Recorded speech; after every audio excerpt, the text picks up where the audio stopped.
Welcome back here on JTV. I'm David Rice. Our show today brought to you by the Insurance Circle Agency. You can visit them on Spring Arbor Road in Jackson or in Battle Creek. Happy to have on the show today JTV sports commentator, the supervisor, Napoleon Township, Dan Gallagher, joining the show. Hey. Thanks for joining us. Appreciate it. Yeah, thanks, Dave, for having me. How's the summer been for you? Oh, it's been hectic. Hectic? It's been fun. The weather's been great. It has. Except for that one where the water was coming up over the seawall and everybody was panicking. And We were at the lake a lot. I think the whole time that had happened, and you just couldn't even. We were going to somebody else's house on the lake. Yeah, you couldn't Price Lake. Well, we were on another lake, but we couldn't even beach it though to go to somebody else's. House. The water level's been so people high were with the saying rain. it's so high they've never seen it that high. Right. Well, the summer's been good. I know you're a Lions fan. I'm not. But have you? We know you're a Green Bay fan. You excited for the Lions though this year? Yeah, the expectation is even higher than last year. It is. They're predicting. I don't know who they are, but they're predicting them to start 8-0. Have you heard that? I have seen a couple of videos. I'd be happy about that. There's a couple harder games to start off, but I hope so. Right, but to live up to that, and it'd be, let's say they end up being 5-3.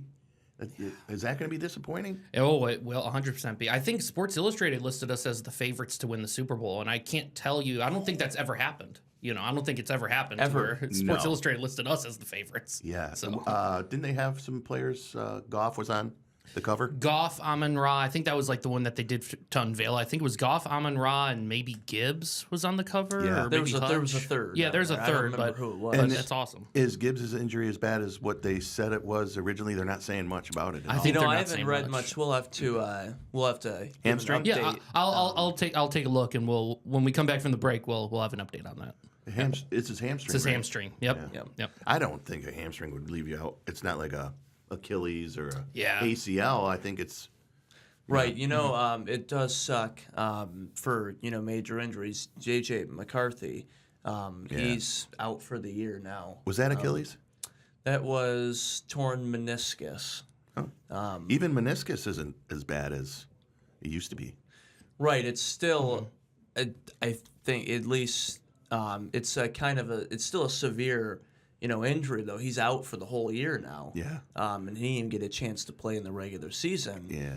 He was playing in the preseason game, and the coach didn't even look like he got hurt, but he came off, and then the next day he's like, man, something's not right. So they did all these scans and tests and torn meniscus. So What that reminds me of is when Stafford, his first year, and remember we were so high on Stafford, and then he hurt his shoulder. Yeah, and that Browns And then he game. hurt it again the next year. Yep, that's right. I remember there were some questions early on whether or not he was going to be our guy because of those injuries. Yeah. And then look he ended up becoming one of the best Lions of all time. So I feel for the Viking fans. It's Right. too bad, but he'll be back and he'll do some damage.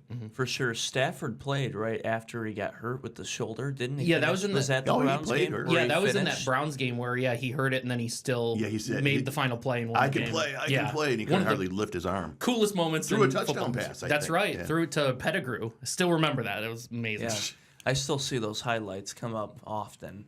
You might not have even been born yet, but What? it was What? a while ago.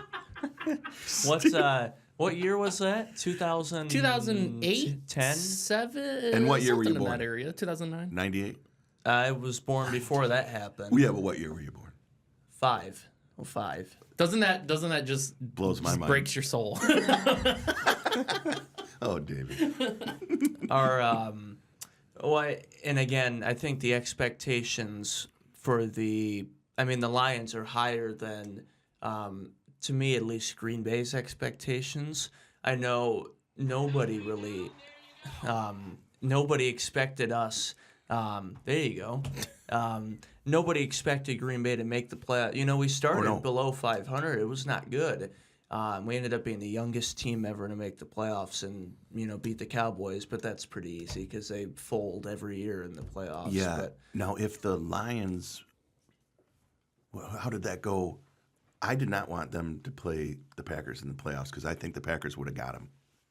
I think so, They but played, that's me. They played Stafford's team The Rams. instead. Yeah. Yep. And then Tampa Bay. But if they would have won if the Lions would have won the Dallas game, then I think they would have played. They would have played Packers in the Green first game. And I think they would have. That would have been. I That would remember. have been an all-time classic. I mean, Yeah. because both teams, they split. They beat each other once last That's year. usually what happens. In the North. I don't want to give David credit because I don't like the Packers, but I was in the same I'll way. take all the credit. I don't like Thank them you. either. Yeah, part of me wanted to face San Fran over Green Bay was what I was telling people. Like when it was like, who are you going to face in the NFC Championship game? I was like, I'd rather face San Francisco, honestly. Yeah. You It'd know? be nice to have it be at home. Yeah. Oh yeah.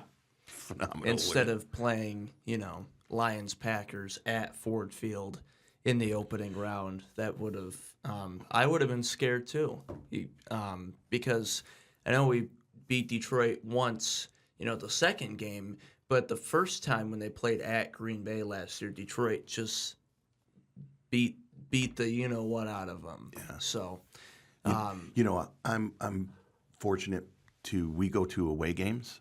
We've been to Cleveland. What a great stadium Cleveland Oh, is. I've always wanted to go to Cleveland. And when the Raiders played, in Oakland, that was a crazy game. you've been to Oakland when the Oh, yeah. Raiders were there? And Nice. last year we went to the Tampa Bay game, and do you remember that game? Maybe. Oh, the Tampa Bay Detroit one. Yeah, Oh, that was a in great Tampa. game. There, there was at least 50% blue jerseys. It was so cool. It was so loud. That's so awesome. Yeah, and we had the best time down there for that. So it's fun to see the perspective of watching the Lions play on someone else's turf. And we've been wanting to do more away stadiums for a long time. I think the only two NFL stadiums I've been to just Ford Field and Lambeau. And we've been wanting to go to. I think I've been to Indianapolis before, so that's three. That'd be an easy one to go this year. They play in Indianapolis, so that'd be. We've also been to Indy too for Michigan when they've been in the Big Ten championship, but we've been wanting to do more away games, and we've been kind of starting a list of which ones we should do first because it's a lot of traveling. Yeah, the close ones. Especially, The Bears out are west easy. or- Take the train, go see. We saw the Bears. We went to Lambeau. That was fun, and I think I'm undefeated for all the away games that we've been. We need to get you on the road this season. Then, Yeah. if that's right. So what was it like for you being a Lions fan seeing Lambeau Field? I'm curious on your perspective on it. It was a Monday night game a few years ago, and they just built this hotel. 100 yards away, called the Kohler, the Lodge Kohler Hotel. Amazing. Yep. We stayed there, and it was just phenomenal. So just roll out of bed and walk across the street and get to your seats. I didn't feel like I was on holy ground or anything like that. I wanted to go to Lambeau because it's been around forever. So it was fun. Right. I didn't expect you to say it was holy ground. I thought you would have given to you more, guys it is. thought you would have given more compliments on it. But no, I've been there I think 2 or 3 times. One of them we did, I don't remember the player's name. It wasn't like A tier like Packers Hall of Famer, but we did a field tour and went through the tunnel and underneath. So that was cool. And then up in the suites. So it's just cool to see because they've had the same stadium for, I don't know, 80 years and it's now, crazy 90. because it's like it's in a neighborhood. Yeah, it's the smallest city in the NFL. And might be the smallest stadium, too. Probably.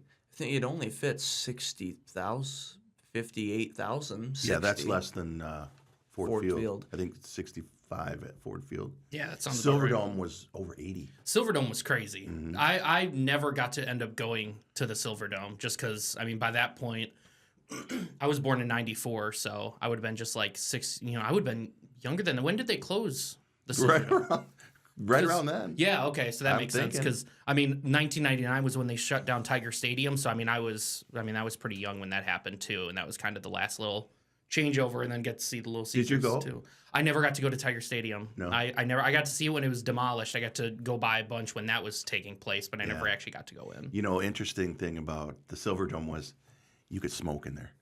No way. Yeah, You could? Yep, you smoke. They could smoke cigarettes, and then after a while, a few years, they stopped. But they would punt the ball, and the ball would go up and disappear into the smoke. I'm not kidding. And then come back down. Yeah. No way. That got to be that was one of the loudest games I've ever been to. Was when the Lions, that last playoff game that they won against Dallas. Oh wow. Oh my You were gosh. at that game? Yeah, Wow. it was so loud, so loud. I do. What's like? A lot of people are talking about how loud it is at Ford Field. And it's loud. Yeah, I have not been since I didn't go last year. And I remember my older cousin. He was telling me he went to the at the Silverdome Barry Sanders versus Bo Jackson when the Raiders were here on Monday Night Football. I don't remember what year it was. Yeah, I'm sure we lost. Mid 90s, I think, early 90s. He's like, yeah, as soon as the schedule came out, I took off work for that. It's Barry Sanders and it's Bo Jackson. Yeah. You won't be able to see a matchup like that pretty again. cool. Because those two teams only play once every 4 years. Yeah. You know what I hate? I hated going to the Monday night games because back then they started at 9 o'clock.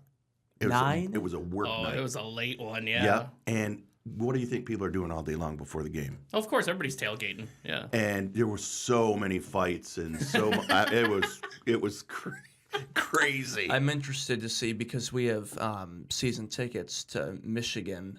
Longer than my family's had them longer than I've been alive. So they've gone to. I've only missed literally a handful of home games, and I don't know the 13 or 14 years that I've been going. And now that they're actually selling alcohol starting this year. I was just going to ask you that. In the big house. They started it. Michigan State, I think they started too. They started, I think, last year. But this year, U of M's starting it. And I can't imagine what that's because it's already a crazy scene, in Ann Arbor. There's already 110,000 people in there that had been tailgating all day before because they weren't selling anything in the stadium. And now that they are, I'm interested to just see how that plays out. Will there be more, fights or anything like that? I don't know. Yeah. I have a question about college football. Is it NIL? NIL, yeah. What do you know what that stands for? Name, image, and likeness. Okay, and then so they named the top 10 players as far as like some of them are at $1 million and somebody's up to like $4 million. I don't know who the number one would be. I could look that up. I saw it and on see. Reels or Yeah, I could look something. that up and see who the number one is. So does that mean because they had a number next to their name and it was $1 million? Does that mean they've already made $1 million or they're gonna make $1 million? Yeah. Yeah, like their yearly salary for a would technically college be. Yeah, isn't that crazy? Yeah. $4 million? Is that what you One of said, them was at $4 million. I think he's a quarterback. It would have had to have been a player from last year. Or it could be like Archie Manning or something like that. Yes, it was. It was? Yeah. That makes sense. Arch. I think they call him Arch. Arch. Arch his has dad, made his $4 grandpa's million. dad was Archie, right? That's right. That's right. That's how Yes. they. Yep. Right, but I'm Whose still. kid is that? I'm sorry. Cooper. It's- It's not Peyton. It or is Eli. Cooper's. Yeah. And Cooper was the best athlete out of all. But got all hurt, of them. right? If I Yeah. remember. So number one, this is crazy. Number one is Shadur Sanders. Makes sense. Did he have a dollar his figure? his evaluation is $4.7 million. And then number two, which is obvious, number two is Livy Dunn. If you know anything about Livy Dunn, she makes her money. She's at 3.9, and then number three is Arch Manning at 3.1. Where does he play? He plays at Texas, sophomore, so But he'll he's the hopefully play third this year. string quarterback. And they have though. a He Heisman is? candidate as a quarterback, as their starter, so he's not seeing much play this year. any. Yeah, if hardly any. if any. A Manning is a third-string quarterback at Texas, and he's still making almost, $5 million or whatever the number is. That's just ridiculous to me. We do have to take a break. We're going to talk more college football, and we're going to talk Napoleon football, too, All right. when we come back. So more with Dan Gallagher coming up. Go Pirates. Yeah, here on JTV. We'll be back.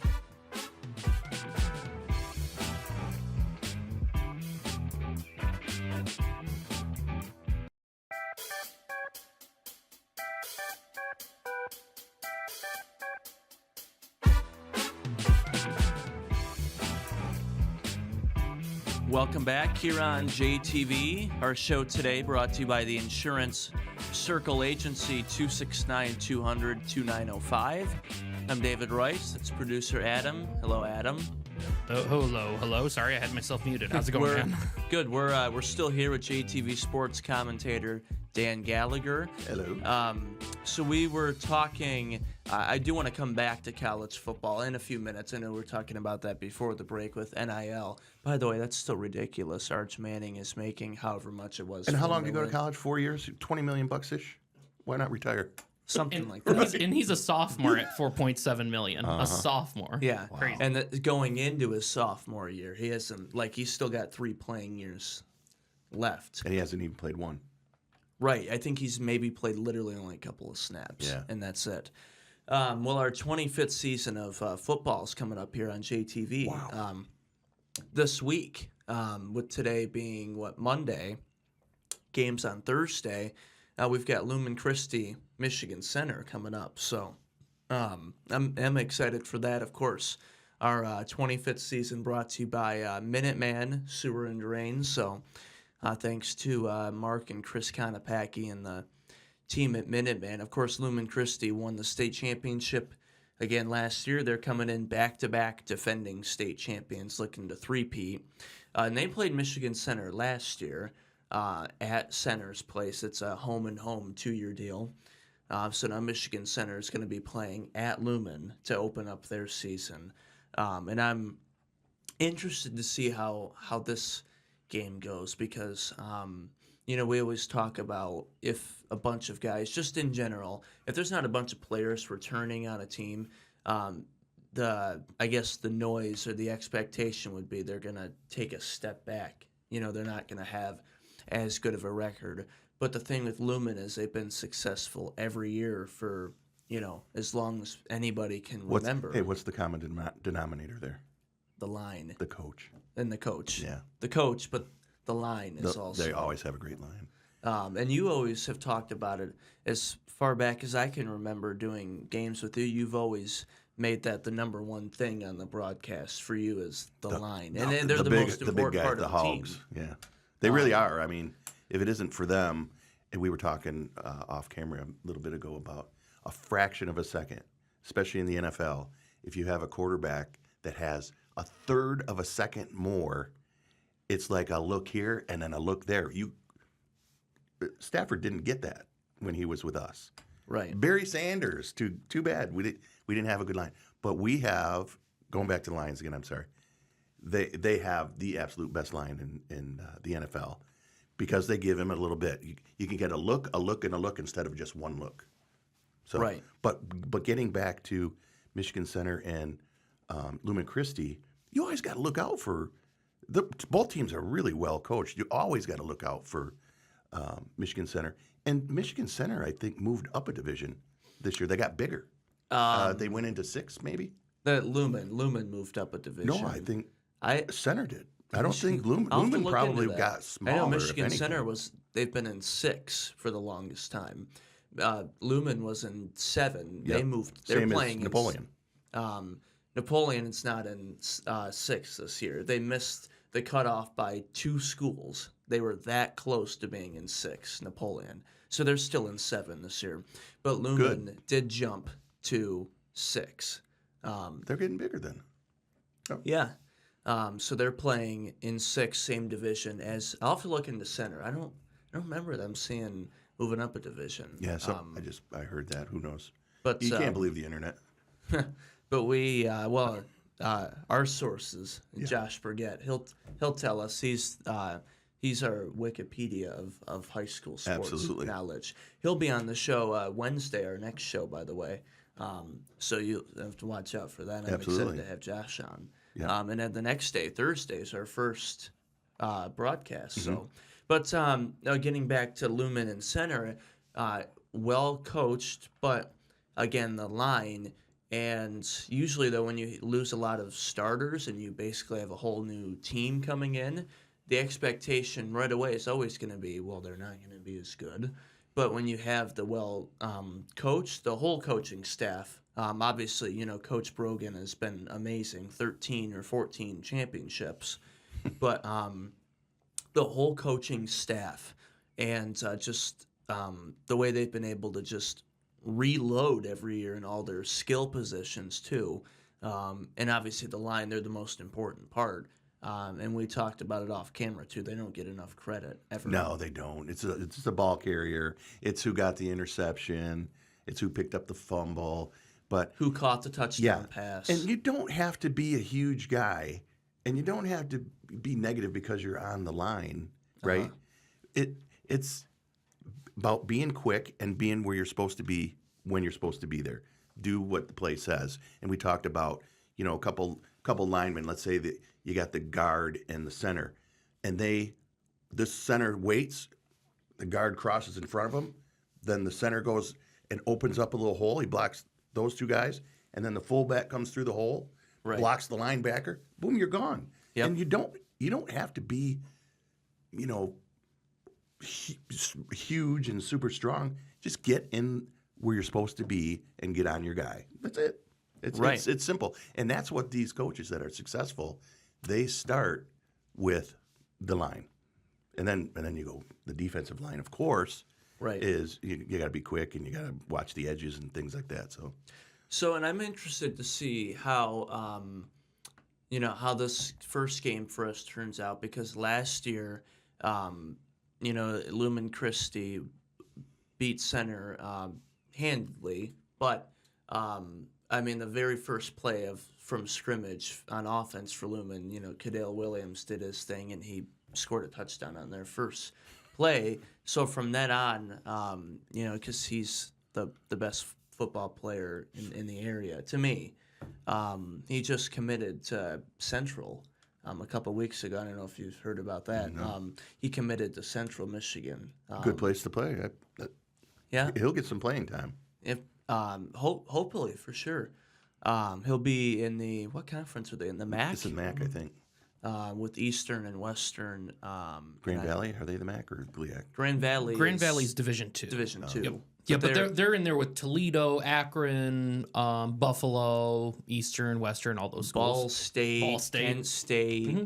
probably a bunch of other random ones that I forget about, that play in the Mayo Bowl every year. Like they get 7 wins.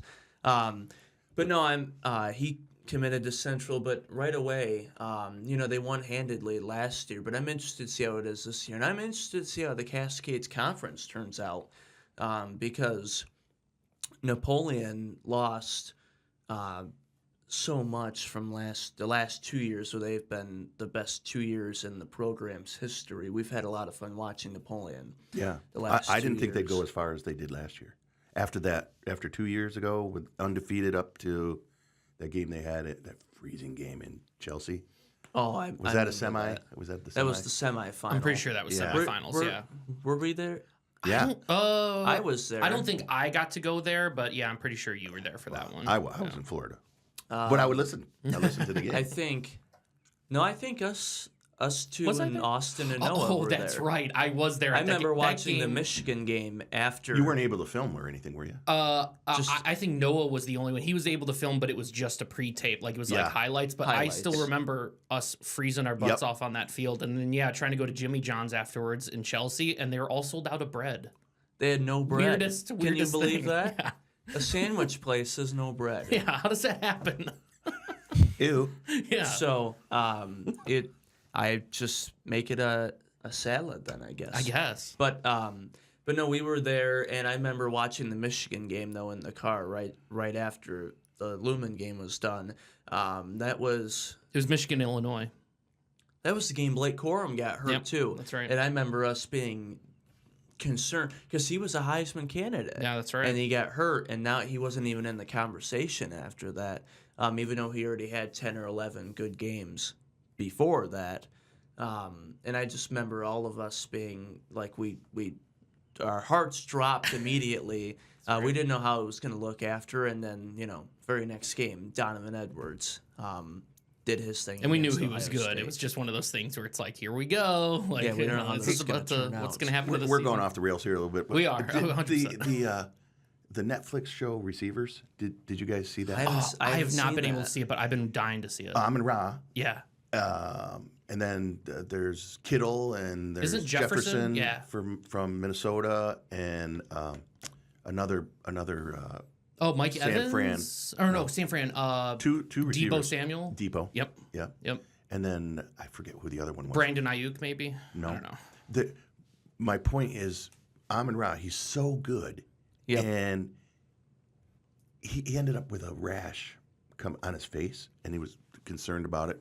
Really? He ended up having hoof and mouth disease, and it had all these on his hands. His hands were hurting. His feet. He still played and scored. Yeah. Nobody knew. God. Nobody knew, but What a monster. yeah, he is a pretty neat guy. And his brother plays for the Bears. Yeah, that's right. His brother played for Green Bay before Chicago too. Yeah, I think. so. Yep. But I just wanted to. If you haven't seen Receivers on Netflix, check it out. I'll have to Yeah, see for it. sure. But no, the back to the high school football. I think because Napoleon lost a lot. They have an experienced line coming back, but they have a new quarterback, a new running back, and new receivers, and still some new starters on the defensive side of the ball too. And Michigan Center brought almost all their guys back. Grass Lake didn't lose hardly anybody. They reloaded. So I think as far as the East Division and the Cascades, that's pretty open to me. It'll be fun to watch and see what two teams it comes down to, like in the last week, because Napoleon and Addison have been the two teams the last couple of years, and I really don't know who I would pick right now to win the Cascades. I really don't. They got to have play a clear game favorite. first. Right. They got to play a game. And as a former high school official for 19 years, I was going to say the difference between your sophomore year and then your junior year, as far as growth goes, I would do a JV game, and then we do a varsity game. It is so much faster and so much quicker. So everything is different about the JV game. So you may not have been big and you played on JV and your team wasn't that good, but there's a few kids that end up bench pressing 100 pounds more than they did Just over the summer going into the next year. Yes, yeah. Yeah. So that's the unpredictable part of high school football is you just don't know. And you put all your Grass Lake was they weren't that good last year, but they played a lot of sophomores. They didn't graduate, hardly any seniors, maybe 3 at the most. They only lost. That's your old high school. Yeah, they only lost like 3 starters. Lape's coming back at quarterback for Grass Lake. They have a new running back, but they have almost all the same starting receivers. And they have everybody on the line coming back, both sides, almost everybody. So they didn't even lose much, so they're going to keep the ball rolling. Obviously, Napoleon's got a mix of new and experienced guys. Michigan Center's got a lot of experience. And then the West Division, Addison, of course, has a whole new coaching staff and all new players. Addison is literally a whole new team coming in. And Columbia didn't lose a whole lot. Last year they were junior heavy. So all those guys are seniors now. So Columbia's still got their team who they just missed the playoffs last year, so they did okay, and I expect them to have another good year. So Addison's a question mark to me. Columbia's reloading. I'd put Jonesville in the conversation. They've struggled the last couple of years, but I expect them to be a lot better. Hanover's in the mix, and of course, homers in the West too, and Vandercook's back at 11-man this year. Yeah. I'm looking. You said for, they had 20-some. Josh Burgett did an interview with the head coach Dan Medina a couple weeks ago. We'll have to go check that out. But I don't remember the exact number, but they have enough for 11-man varsity to be back.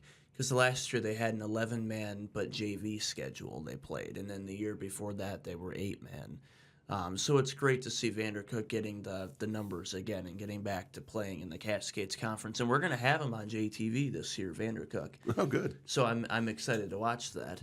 But Napoleon football, again, they've had those last 2 years here really quick. It's been a lot of fun watching Napoleon. And I shouldn't say nobody, but not a lot of people expected them 2 years ago when they went to the semifinal to make that run. No, nobody did. That was so fun for our community, and as you know, I'm the township supervisor out there, and JTV was very kind to let me do as many of the home games and away games that Napoleon had. So it was very exciting for us.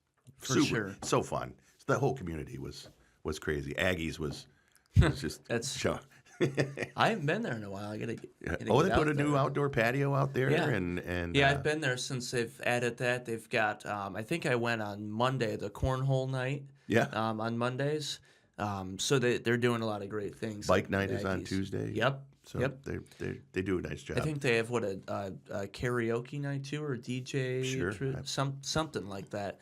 They've got something almost every day of the week. So shout out to Scott Ash and everybody at Aggies. Yep. So, we're looking forward to our 25th season of high school football coming up later this week, Thursday, Lumen and Michigan Center. So we've got just a couple more minutes with Dan Gallagher when we come back. So stay with us.